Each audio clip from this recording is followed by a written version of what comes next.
Hello, how are you guys? I hope you're doing fine. This is the activity number 13 that we have to do today, and the topic is what if. Remember, I'm your teacher. Next.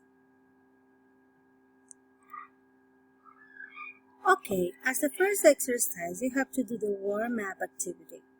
It's about watching this video about the zero and first conditional sentences. Very easy. This is something actually that you learned last year. So it's just like a review. Okay? Later you can watch the video. Now you got the zero conditional sentences information. They are formed by a condition clause, which is called the if sentence, and a result clause. It's used for facts, scientific laws, habits, instructions, and rules. The condition clause is used with if plus subject, the verb in present, and the result clause is formed by the subject plus the verb in simple present too.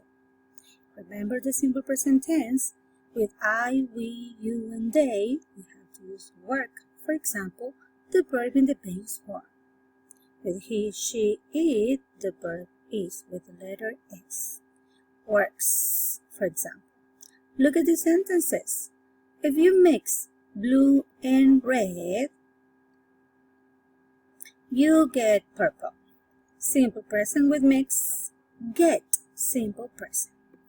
If she eats candies, she gets fat. Eats simple present, gets simple present too.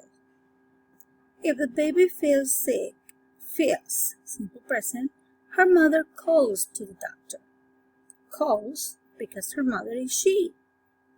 If the sun's heat stays, simple present stays because the sun is it.